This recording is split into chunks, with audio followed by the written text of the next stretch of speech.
শুরু থেকে বলছি যে ডিসেম্বরের মধ্যে ইলেকশন হওয়া দরকার এবং সরকার বলছে যে ডিসেম্বর অথবা জুনে তারা ইলেকশন করবে। দেখেন বাংলাদেশের বাস্তবতায় কোনোভাবেই জুনে ইলেকশন হয় না। ওই সময় ঝড় তুফান কালবৈশাখী, ওই সময় আসলে মানুষকে ভোট কেন্দ্রে যাবে না। তার মানে কি? তার মানে ইলেকশন হওয়ার সব থেকে উপযুক্ত সময় হলো ডিসেম্বর। আর এটিও আমাদের মাথায় রাখা দরকার যে আমরা একবার বিজয় হয়েছি ৭১-এ, আবার দ্বিতীয় বিজয়ী হয়েছি আমরা এই ২৪-এ।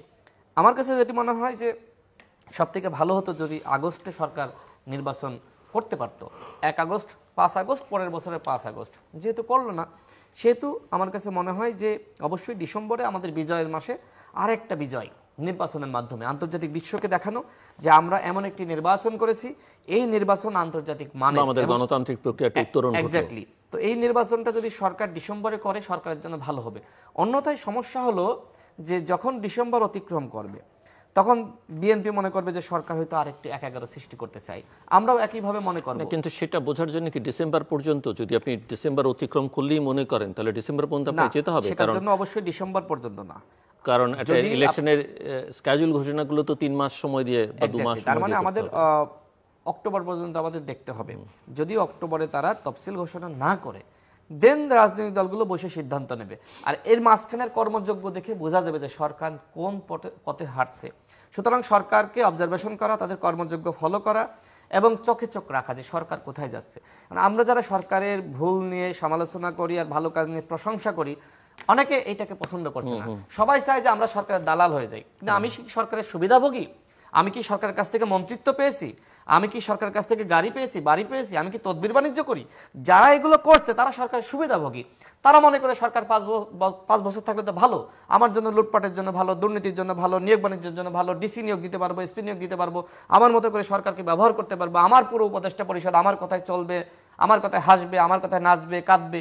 এইগুলো যারা মনে করছে, তারা এগুলো যারা সুবিধা পাচ্ছে তারাই মূলত বলছে সরকার ৫ বছর থাকুক। কিন্তু আমরা মনে করি এই ধরনের সরকার ৫ বছর থাকলে অবশ্যই সংকট তৈরি হবে, এমনকি গৃহযুদ্ধ শুরু হয়ে যেতে পারে। জি, শিরিন সুলতান আপনি শুনছিলেন এবং রাশেদ খানের কথা যেটা বেরিয়ে আসলো যে সরকার আসলে নিরপেক্ষ না। কারণ আগের যে নির্বাচনগুলো তত্ত্বাবধায়ক সরকারের অধীনে হয়েছে বা একেবারে আপনি ৯০-এর যে কথা বললেন ৯১-এর নির্বাচন, সেই সরকারগুলো একটা নিরপেক্ষ সরকার এবং সেটাই সকলের দাবি। তো সরকার যদি নিরপেক্ষ নয়, আবার কিছু কিছু প্রশ্ন আপনিও তুলেছেন যে আইন শৃঙ্খলা পরিস্থিতি ভালো না, এটা না, এগুলো নিয়ে সরকারের সক্ষমতা নিয়ে অনেকে প্রশ্ন তুলছেন যে আদৌ সরকার আসলে সক্ষম কিনা। আবার কেউ কেউ এখন অন্যান্য নির্বাচন যেমন স্থানীয় সরকারের নির্বাচন দাবি করছেন আগে, জাতীয় নির্বাচনের আগে কেউ কেউ এই যে শিক্ষা প্রতিষ্ঠানগুলোতে নির্বাচনের কথা বলছেন। আপনার কি মনে হয়?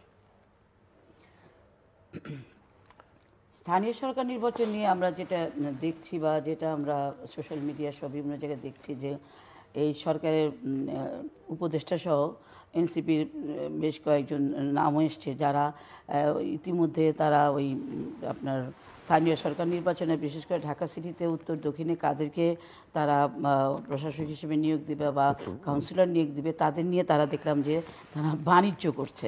এবং সেটা তো আপনার সোশ্যাল মিডিয়ায় একজন মানে বেশ জনপ্রিয়, তিনি একদম প্রমাণসহ কোন বাসায় কখন কিভাবে তারা টাকা নিচ্ছে, কিভাবে সাক্ষাৎকার নিচ্ছে, রাত দিন ভরে তাদের নাম উল্লেখ করে বলে দিয়েছে। তো এ থেকে বোঝা যায় যে তারা আসলে নির্বাচনটা না দিয়ে, বিশেষ করে যে যাদের কথা বলেছে যে এই বৈষম্য বিরোধী আন্দোলনের এই কয়েকজন, তারা আসলে তাদের মুখ থেকে বারবার আসছে যে এই সরকারকে ৫ বছর থাকতে হবে। যে কথাটি রাশেদ বললেন যে তাদের সুবিধা আছে, তারা চাই এই সরকার টিকে থাকলে তারা ব্যবসা বাণিজ্য করতে পারবে।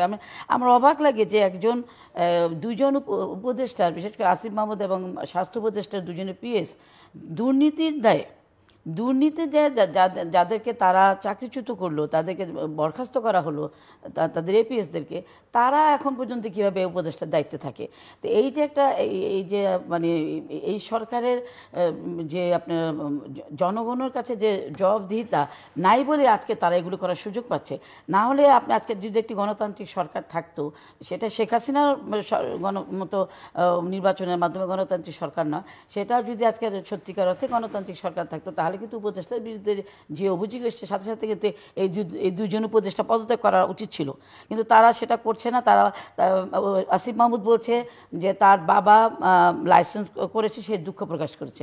দুঃখ প্রকাশ করে কি আসিফ মাহমুদের বাবার মাধ্যমে এই যে আমরা যেটা শুনছি যে তার বাবার মাধ্যমে টেন্ডার বাণিজ্য করা, বা তার মন্ত্রণালয়ে তার বাবাকে একজন স্কুল টিচার, একজন শিক্ষক হয়ে উনি যে লাইসেন্স করেছে, তার অজ্ঞতার কারণে তিনি এই লাইসেন্সটা করেছে, এটা অন্তত জনগণ বিশ্বাস করছে না। এই সমস্ত দাবিদার পরিপ্রেক্ষিতে প্রধান উপদেষ্টার উচিত ছিল তাদেরকে ক্ষমতা থেকে, উপদেষ্টার পদ থেকে সরিয়ে দেওয়া, কিন্তু তারা সেটা করছে না। আমার যে কথাটি রাশেদ বলেছেন যে এই সরকার, আপনি যেটা বলেছেন যে প্রধান উপদেষ্টা নিজে যদি বলেন যে এই ছাত্ররা আমাকে নিয়োগ দিয়েছে, এবং উনি বিবিসির মতো আপনার সংবাদ মাধ্যমে তিনি নিজেই তাদের পার্টি, আমরা তাদের এনসিপি পার্টিকে আমরা রাজনৈতিক দল হিসেবে, আমরা বিএনপির পক্ষ থেকে আমরা তাদেরকে ওয়েলকাম করেছি, কিন্তু প্রধান উপদেষ্টা যেভাবে তার নিজের মনে হচ্ছে তার নিজের একটি রাজনৈতিক দল উনি গঠন করলেন, এইভাবে তিনি তাদেরকে সাপোর্ট দিয়ে কথা বলেন, এতে তো তার নিরপেক্ষতা তিনি নিজেই হারিয়েছেন আমি মনে করি। তারপর আমরা মনে করি যে নিরপেক্ষ না হলে সেই সরকারের অধীনে নির্বাচন কি নিরপেক্ষ হবে?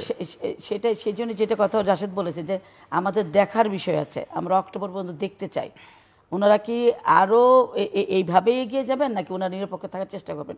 এবং ওনার উপদেষ্টাদের নিয়ে অনেকের নিয়ে অনেক ধরনের কথাবার্তা ইতিমধ্যে চালু হয়েছে, তাদের নিরপেক্ষতা নিয়ে কথা আসছে। তো সেখানে আমরা মনে করছি যে আমরা বিএনপি, আপনি যে কথাটি বললেন যে সেরকমভাবে জোরালোভাবে ভূমিকা না রাখলে কিন্তু আপনাদের নির্বাচনের দাবি আপনারা আদায় করতে পারবেন না। আমাদের দল থেকে আপনি দেখবেন আমাদের চেয়ারম্যান, আমাদের মহাসচিব দেখবেন যে আমরা কিন্তু বারবার বলছি যে আমরা তাদেরকে সময় দিচ্ছি, আমরা এই সরকারকে সময় দিচ্ছি, কারণ আমরা যেভাবে এই হাসিনার 15 বছর যেভাবে নির্যাতিত নিপীড়িত হয়েছি, আমরা যেভাবে মিথ্যা মামলার সাক্ষী হয়েছে, আমরা যেভাবে ঘরে থাকতে পারিনি, আমাদের নেতাকর্মীরা যেভাবে নিষ্পেষিত হয়েছে, তারপরে আমরা মনে করেছি যে 24-এর আন্দোলনের মধ্য দিয়ে আমরা অন্তত সেই জায়গা থেকে আমরা একটা নিঃশ্বাস নেওয়ার, অক্সিজেন নেওয়ার জায়গা আমরা এসেছি। সেই কারণে আমরা এই সরকার কিন্তু সময় দিচ্ছি, কিন্তু তার মানে এই নয় যে আমরা মানে একেবারে বসে থাকবো বা আমাদের দল কোনো সিদ্ধান্ত নেবে না। আমরা আশা করি যে অক্টোবর পর্যন্ত বা তার আগ পর্যন্ত, সেপ্টেম্বর পর্যন্ত আমরা দেখবো এই সরকার কি করে, তাদের কর্মপন্থা দেখবো, সেই অনুযায়ী আমরা। রাশেদ, এই যে অন্যান্য নির্বাচন, স্থানীয় সরকার, ছাত্র সংসদের নির্বাচনের দাবি, এগুলোকে বা সংস্কারও, এগুলো কি এক ধরনের অজুহাত নির্বাচনকে বিলম্বিত করবার কিনা আপনার কাছে মনে হয়? আর যেহেতু আপনারা দুজনেই কম বেশি একটু দুর্নীতি নিয়ে আলোচনা করছেন, আপনাকে আমরা বেশ সোচ্চার দেখছি, এবং এই ছাত্র নেতারা নানা দুর্নীতির সঙ্গে আপনাকে আমরা দেখছি যে সামাজিক যোগাযোগ মাধ্যমে কারো কারোর সঙ্গে আপনাকে বাহাসে জড়িয়ে পড়তে হচ্ছে, আসলে কি?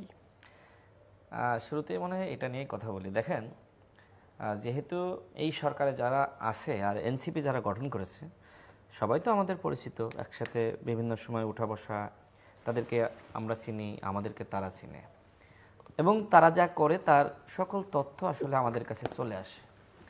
তাদের যে দুর্নীতি কিভাবে আসে, ওই যে বললাম পরিচিত, আচ্ছা, হয়তো কেউ এনসিপিতে আছে কিন্তু আমার সাথে তো ব্যক্তিগত পরিচয় সম্পর্ক আছে, অনেকে তথ্য দেয়। দেখেন, আমি মনে হয় আপনার সিজিএস অনুষ্ঠানে সর্বপ্রথম ব্যক্তি হিসেবে ডিসি নিয়োগ এবং এসপি নিয়োগ নিয়ে প্রতিবাদ জানিয়েছিলাম। এরপরে জনাব সার্জিস আমাকে বেশ কটাক্ষ করে একটি বক্তব্য তিনি ফেসবুকে দিয়েছিলেন, তো আমি সেই সময় আর জবাব দিইনি, ঠিক আছে। তারপর একদিন কি হলো, সার্জিসের একজন ঘনিষ্ঠ বন্ধু আমার কাছে আসলেন আমাদের অফিসে। তিনি আমাকে প্রথম তথ্য দিলেন যে ভাই, আপনি আমার বন্ধুকে নিয়ে এ ধরনের সমালোচনা কেন করছেন। তারপরে তিনি বললেন আপনি যা বলেছেন সেটি সত্য, এবং তিনি আমাকে কিছু এভিডেন্স দিলেন। বিশেষ করে সার্জিস অস্বীকার করেছিলেন যে এই গাজী সালাউদ্দিন তানভীর আওয়ামী লীগের যে দরবেশ, আর এনসিপির আরেকজন দরবেশ, ইনি আওয়ামী লীগের দরবেশের কথা তো আমরা জানি। তো এই দরবেশের সাথে করে সার্জিস তিনি কি করেছিলেন, তিনি যেদিন আনসার কু হয়, আনসাররা যেদিন বিদ্রোহ করে, ওই দিনকে তিনি সচিবালয় থেকে বের হয়ে এসেছিলেন। তো সার্জিস সহ অন্যরা তো অস্বীকার করলো যে এই ছাত্র সমন্বয়ককে আমরা চিনি না, ও আমাদের কেউ না, কিন্তু ওই যে ভিডিও ফুটেজ দেখলাম যে একসাথে বের হয়ে আসছে, আমার কাছে সে ভিডিও দেখালো, প্রমাণ তো একটা মোটামুটি পেয়ে গেলাম যে সে আসলে সার্জিসের সাথে সম্পৃক্ত। এমনকি ওই সার্জিসের বন্ধু আমাকে বললেন শুধুমাত্র সার্জিস না, হাসনাত এবং সার্জিস দুজনের সাথে তার ঘনিষ্ঠতা। এরপরে যেটি হলো যে আমি মাঝখানে যখন এনসিডিবি কেলেঙ্কারি হয়, আমি তখন আবার বিষয়টি নিয়ে আলোচনায় আনলাম, কথা বললাম 400 কোটি টাকার কেলেঙ্কারি। তো আমি ওই সময় প্রশ্ন তুললাম যে সার্জিস হাসনাত সহ এনসিপির নেতারা বা তাদের বৈষম্য বিরোধী নেতারা বলছে যে এই ব্যক্তিকে আমরা চিনি না এবং ডিসি কেলেঙ্কারি বা নিয়োগের দায় তারা নিবে না, সে